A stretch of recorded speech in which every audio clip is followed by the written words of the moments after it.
नमस्कार, मैं भूपेंद्र पांडे आप सबका हार्दिक स्वागत करता हूं। और आज का जो मेरा लेक्चर है यह है अपभ्रंश और उसकी विशेषताएं। अपभ्रंश के ऊपर यदि टिप्पणी लिखने के लिए प्रश्न आता है तब आपको यह उत्तर लिखना है। हालांकि अपभ्रंश की जो दो विशेषताएं हैं, व्याकरणिक जो विशेषताएं हैं, उसके लिए मेरा सेपरेट लेक्चर रहेगा, लेकिन इसमें मैंने बहुत सारी बातों को कवर किया है, तो बेसिकली आप अपभ्रंश और उसकी विशेषताएं में इसको कवर कर सकते हैं। वैसे तो नोट्स बनाने में मैं पूरी सावधानी बरतता हूँ, फिर भी हो सकता है कि कहीं कुछ त्रुटियां रह जाती होंगी, तो आप सबसे मेरा अनुरोध है कि उन त्रुटियों को सुधार करके पढ़ेंगे। चलिए हम देखते हैं अपभ्रंश क्या है और इसकी विशेषताएं क्या क्या हैं। अपभ्रंश भाषा की जो व्याकरणिक विशेषताएं हैं उससे प्रायः प्रश्न पूछा जाता है, और ये जो प्रश्न है यह अपभ्रंश पर टिप्पणी के रूप में आप इसको ले सकते हैं। तो अपभ्रंश और उसकी विशेषताएं। अपभ्रंश भाषा या भाषाओं का समय 500 ईस्वी से 1000 ईस्वी तक माना जाता है। ये बिल्कुल तथ्यात्मक है, इन चीजों को आपको याद कर लेना है। अपभ्रंश शब्द का अर्थ आमतौर पर विद्वान अपभ्रष्ट या बिगड़ी हुई भाषा लेते हैं।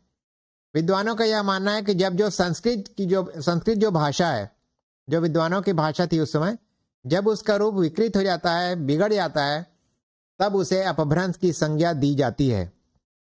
इस भाषा के निम्नलिखित नाम भी हैं: अवभ्रंश, अवहंस, अवहट, अपभ्रष्ट, अवहट, अवहत आदि। अर्थात बोलचाल की भाषा अर्थात देश भाषा थी। अर्थात अपभ्रंश क्या थी? उस समय बोलचाल की भाषा थी, जो निश्चित रूप से संस्कृत की तुलना में सरल रही होगी, विकृत रही होगी, क्योंकि संस्कृत तो विद्वानों की भाषा थी। तो यह बोलचाल की भाषा थी, जिसे देश भाषा भी कहा गया है। अपभ्रंश का सर्वप्रथम प्रयोग आचार्य व्याडी पतंजलि से पूर्ववर्ती ने किया है। पतंजलि से पूर्ववर्ती एक महान आचार्य हुए व्याडी, उन्होंने अपभ्रंश भाषा का सर्वप्रथम प्रयोग किया, ऐसा माना जाता है। अपभ्रंश का सर्वप्रथम प्रमाणिक प्रयोग पतंजलि के महाभाष्य में मिलता है। ये ऐसा है, अपभ्रंश का सर्वप्रथम प्रमाणिक प्रयोग पतंजलि के महाभाष्य में मिलता है। सबसे पहले प्रमाणिक प्रयोग इन्होंने किया था। अपभ्रंश का सबसे प्राचीन उदाहरण भरत मुनि के नाट्य शास्त्र में प्राप्त होता है, जिसमें उन्होंने अपभ्रंश को विभ्रष्ट कहा गया है। तो यह इसका थोड़ा बैकग्राउंड हो गया, पृष्ठभूमि हो गई। इसे आभीरों की भाषा भी कहा जाता है।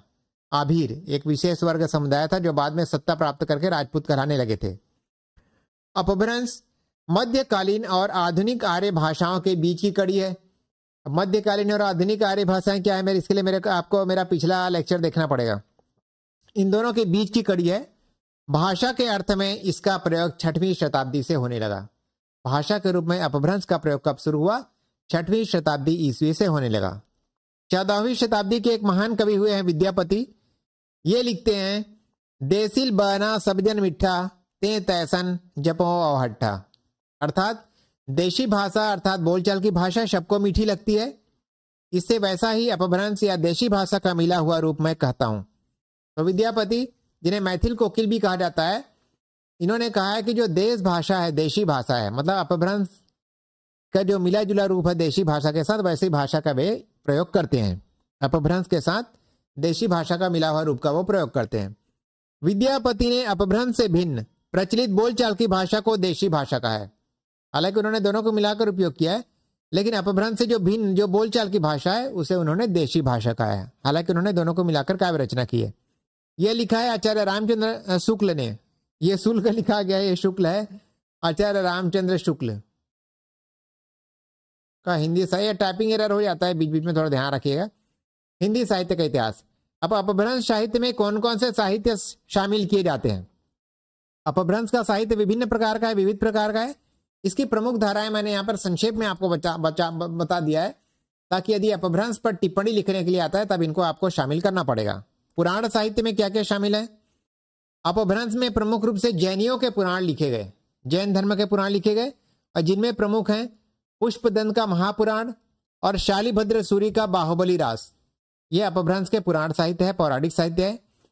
अपभ्रंश के राम काव्य के कवि स्वयंभू ने पौमचर्य की रचना की है, जिसका अर्थ होता है पद्मचरित्र, यानी राम काव्य की रचना इन्होंने की है। पद्मचरित्र या पौमचर्य राम काव्य है। तो पुराण साहित्य हो गया, पौराणिक साहित्य। इसके बाद हो गया चरित्र साहित्य, चरित्रों का जिसमें वर्णन किया गया है। चरित्र काव्य लोकप्रिय व्यक्तियों के जीवन चरित्र हैं, जैसे कि पुष्पदंत के अणाय कुमार चरियु। तो उस समय अपभ्रंश में अड़ा का प्रचलन था ना की जगह में, वास्तव में यह है नाग कुमार चरित्र। और ऊ दिख रही है ना, ऊ का प्रचलन उस समय था। नाग कुमार चरित्र, इसके बाद है जसहर चरियु, मतलब जसहर जसहर चरियु चरित्र आदि प्रसिद्ध ग्रंथ है। कथा काव्य, ये आदिकाल के महाकाव्यों की तरह काल्पनिक कथा कृतियां हैं। इसमें कुछ कथा वगैरह का वर्णन किया गया है जो पूरी तरह से काल्पनिक है। जैन कवियों का नीतिपरक साहित्य, जैन कवियों ने नीतिपरक साहित्य भी लिखा है जो लोगों में मोरल वैल्यूज डेवलप करते थे। ये वो मुक्तक रचनाएं हैं जिनमें जीवन के आदर्शों का वर्णन किया गया है। जो हिंदू का परमात्म प्रकाश और योग सार, ये प्रमुख नीतिपरक साहित्य हैं जो अपभ्रंश भाषा में रचित हैं। और राम सिंह का पाहुड़ दोहा, ये जैन कवियों का नीतिपरक साहित्य है। इस कैटेगरी में इसको कैटेगराइज आप कर सकते हैं। बौद्ध सिद्ध साहित्य, तो बौद्ध सिद्ध कवियों ने रहस्य साधना संबंधी और अपनी काव्य रचना अपभ्रंश में ही की है। जो वज्रयान धारा थी, बौद्ध धर्म के जो वज्रयान शाखा है, वहीं से सिद्धों का जन्म होता है और इन्होंने भी अपनी रचनाएं अपभ्रंश में की हैं। इस धारा में सरहपा और कन्हपा, ये दोहा कोश प्रसिद्ध है। कान्हपा या कन्हपा, इनके दोहा कोश प्रसिद्ध है। आदिकालीन रचनाएं कौन सी हैं? आदिकालीन रचनाएं, जिसे हम हिंदी साहित्य का आदि काव्य कहते हैं, उसकी कई रचनाएं अपभ्रंश में हुई हैं। काव्य कृतियों में रासो साहित्य जो है, आदिकाल का जो रासो साहित्य वीरगाथा काल के अपभ्रंश भाषा में रचित है। और इनमें अब्दुल रहमान की कृति संदेश रासक, यह भी अपभ्रंश में लिखी गई है। अब हम अपभ्रंश भाषा की विशेषताएं देखते हैं। यदि खाली अपभ्रंश भाषा की विशेषताएं बोलता है तब आपको ध्वनि स्तर पर, व्याकरण स्तर पर, इन सब का आपको लिखना है यहाँ पर। और भी जितनी भी विशेषताएं होती हैं, शब्दगत स्तर पर, शब्द कितने प्रकार के होते हैं, ये सारी विशेषताएं लिखनी है। लेकिन मैंने सिर्फ यहाँ पर ध्वनि और व्याकरण को शामिल किया हुआ है। ध्वनि के स्तर पर अपभ्रंश भाषा की क्या विशेषताएं थी? ध्वनि के स्तर पर अब इसकी 3-4 विशेषताएं हैं जो आधुनिक हिंदी और उसकी बोलियों के स्वरूप को समझने के लिए महत्वपूर्ण है। क्योंकि अपभ्रंश है, फिर आधुनिक भारतीय आर्य भाषाओं का जन्म हुआ है, उनकी बोलियों का जन्म हुआ है, तब इसको जानना हमको जरूरी है। स्वरों का दीर्घीकरण हुआ, जैसे अक्खी से आंखी, हिंदी में आंख आदि शब्दों का रूप इसी से विकसित हुआ। मतलब ये अक्खी हो गया तो आंखी कर दिया पूरा, ये जो इस्माल था उसको दीर्घ कर दिया गया, बड़ा कर दिया गया, ह्रस्व को दीर्घ कर दिया गया। अक्खी से आ हो गया, ये आ जो स्वर है ना, ये बन गया आ से बन गया आ, स्वर का दीर्घीकरण हो गया। मतलब जो ह्रस्व स्वर है उससे क्या हो गया, दीर्घ स्वर बन गया। हिंदी में आंख आदि का रूप का विकास इसी से हुआ है। अक्खी से आंखी हुआ और आंखी से आंख बन गया। अनुनासिकता का विकास इसी युग में हुआ, जैसे बक्र से बंक और आधुनिक हिंदी में बांका। अनुनासिकता का तात्पर्य है जिसका उच्चारण, जिस स्वर का उच्चारण मुख और नाक दोनों से होता है। इसे चंद्र बिंदु के माध्यम से व्यक्त किया जाता है। जो चंद्र बिंदु होता है, यह स्वर अनुनासिक जो होता है, इसका उच्चारण मुंह और नाक से होता है और इसे हम चंद्र बिंदु के माध्यम से व्यक्त करते हैं। ऐसे चंद्र बिंदु लगा के हम व्यक्त करते हैं, ऐसे चंद्र बिंदु लगा के। तो ये आपने देख लिया, अनुनासिकता का विकास होता है। इसके बाद शब्द उकार बहुल थे। ऊपर मैंने 3 बताया हुआ है, 1 2, अच्छा ये तीसरा है, 2 बता चुका हूं मैं। शब्द उकार बहुल थे, यानी ऊ से समाप्त होते थे। जैसे चरियु, ये ऊ से समाप्त हो रहा है, इसका मतलब होता है चरित। बहुतु, ये ऊ से समाप्त हो रहा है, बहुत। आधुनिक हिंदी में शब्दांत स्वर समाप्त हो गए। तो आधुनिक हिंदी में कैसे विकास हुआ? जो चरियु है इसे चरित बन गया, और बहुतु में ये ऊ की मात्रा यह हट गया तो बहुत हो गया। तो शब्द के अंत में जो स्वर आ रहे थे, शब्द के अंत में जो स्वर आ रहे थे इस प्रकार से, ये इस प्रकार से आ रहे थे, छोटे ऊ की मात्रा या फिर ये ऊ, ये सब हट गए। व्याकरण के स्तर पर कुछ प्रमुख विशेषताएं ये हैं। अपभ्रंश में 2 ही वचन है, एक वचन और बहुवचन, जबकि संस्कृत में 3 वचन है, एक वचन, द्विवचन, बहुवचन। बालकः, बालकौ, बालका। जबकि अपभ्रंश में केवल 2 ही वचन है, एक वचन और बहुवचन। संस्कृत में के 3 लिंगों के स्थान पर 2 लिंगों, पुल्लिंग व स्त्रीलिंग का प्रयोग होने लगा। संस्कृत में 3 लिंग है, स्त्रीलिंग, पुल्लिंग और नपुंसक लिंग। लेकिन अपभ्रंश में केवल 2 ही लिंगों का प्रयोग होने लगा, पुल्लिंग व स्त्रीलिंग। और संस्कृत शब्दों के संज्ञा रूप 24 थे।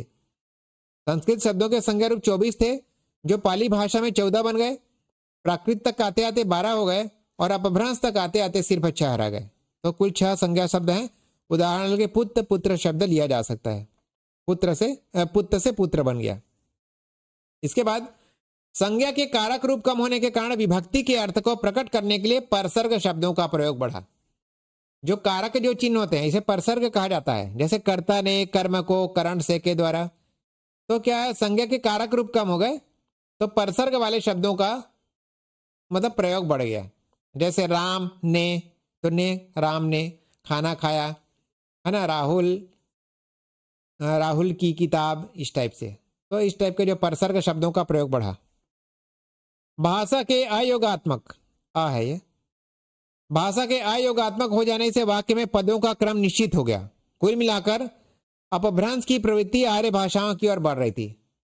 भाषा अयोगात्मक हो गई, मतलब पहले क्या है, परसर्ग को जोड़कर लिखा जाता था।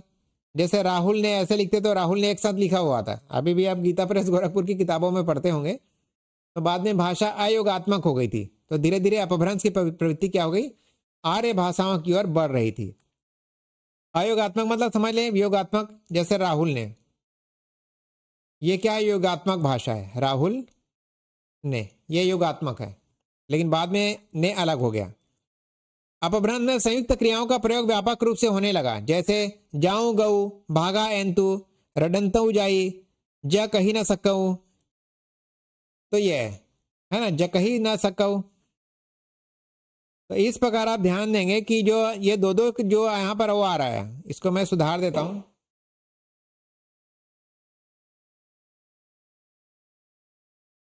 तो यहां पर आप देख पा रहे हैं कि अपभ्रंश में संयुक्त क्रियाओं का व्यापक रूप से प्रयोग होने लगा। जैसे जाओ गऊ, ये दो क्रियाएं हैं, व्यापक रूप से प्रयोग हो रहा, दो क्रियाओं का प्रयोग हो रहा था। भागा एंतु, दो क्रियाओं का प्रयोग हो रहा था, संयुक्त क्रियाएं। रडंतु जाई, दो क्रियाएं, यहाँ पर संयुक्त क्रियाएं। जकही न सकऊ, तो ये दो तीन क्रियाओं को यहाँ पर जोड़ दिया गया है। तो कुल मिलाकर अपभ्रंश में संयुक्त क्रियाओं का व्यापक रूप से प्रयोग होने लगा। अब इसके बाद यही लास्ट स्लाइड है। तो इस प्रकार हमने देखा कि अपभ्रंश क्या है, अपभ्रंश की उत्पत्ति कैसे हुई, और अपभ्रंश का समय सीमा क्या है, कौन कौन सी इस पर रचनाएं रची गई है, और इसके ध्वनि और व्याकरण संबंधी ध्वनि और व्याकरण संबंधी विशेषताएं कौन कौन सी हैं। जो मेरा अगला एपिसोड आएगा वह आएगा अपभ्रंश की व्याकरणिक विशेषताएं। उसके बाद जो प्रश्न आपके परीक्षा में पूछे जाते हैं उसी के आधार पर हम आगे बढ़ेंगे कि अपभ्रंश का अन्य भारतीय भाषाओं पर क्या प्रभाव पड़ा, और अपभ्रंश और अवहट्ट की तुलना करेंगे। और हम अभी अपभ्रंश की व्याकरणिक विशेषताएं जो देखेंगे वह मेरा अगला एपिसोड होगा। धन्यवाद। जय हिंद, जय भारत। अगर अभी तक आपने मेरे चैनल को सब्सक्राइब नहीं किया है तो मेरे चैनल को सब्सक्राइब कर लें, साथ ही बेल आइकन को दबाना ना भूलें ताकि मेरे प्रत्येक वीडियो के अपडेट्स आपको मिलते रहें। धन्यवाद। ऐसा ही मेरे साथ आगे भी बने रहिए।